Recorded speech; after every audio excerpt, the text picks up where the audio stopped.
इसी मामले पर कांग्रेस ने भी बीजेपी पर निशाना साधा है। क्या कुछ कहा है, आइए आपको दिखाते हैं।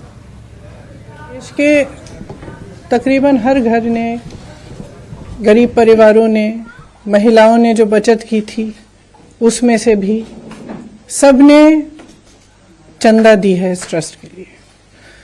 और एक अभियान भी चलाया गया था चंदा इकट्ठा करने के लिए।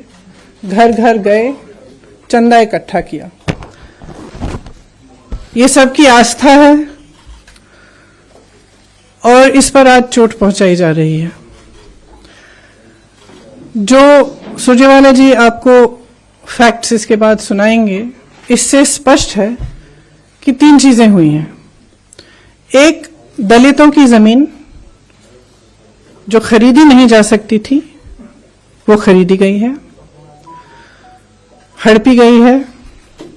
दूसरा कि कुछ जमीनें जो कम दाम की थी इस तरह से बेची गई कि ट्रस्ट को बहुत ज्यादा पैसों के लिए बेची गई। इसका मतलब है कि जो चंदा का पैसा है उसके साथ घोटाला किया गया है, भ्रष्टाचार किया गया है। इसमें एक उदाहरण है जिससे ये बहुत स्पष्ट तरह से सामने आती है ये बात। एक जमीन थी जो 2017 में 2 करोड़ की किसी ने खरीदी।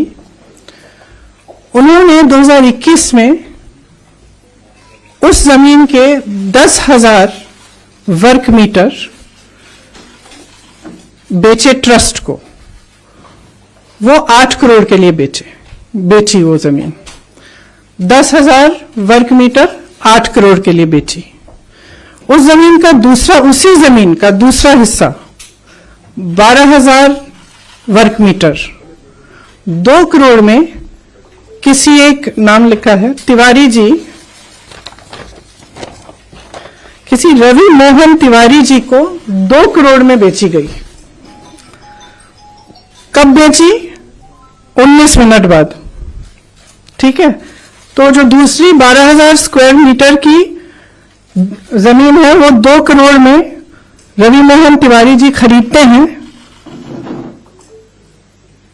19 मिनट बाद, सॉरी, इस सेल डीड में जो रवि मोहन तिवारी जी की सेल डीड है जिसके जरिए वो खरीद रहे हैं जमीन, उसमें अनिल मिश्रा जी जो सरसंघचालक हैं आरएसएस के और राम मंदिर ट्रस्ट के ट्रस्टी हैं, वो गवाह हैं।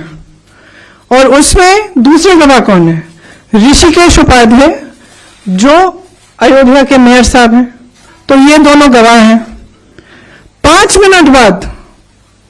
मिनट बाद रवि मोहन तिवारी जी उसी 2 करोड़ की जमीन को 18.5 करोड़ में ट्रस्ट को बेच देते हैं। न्यूज़ रूम लाइव में फिलहाल इतना ही। हमारी पूरी टीम को दें इजाजत।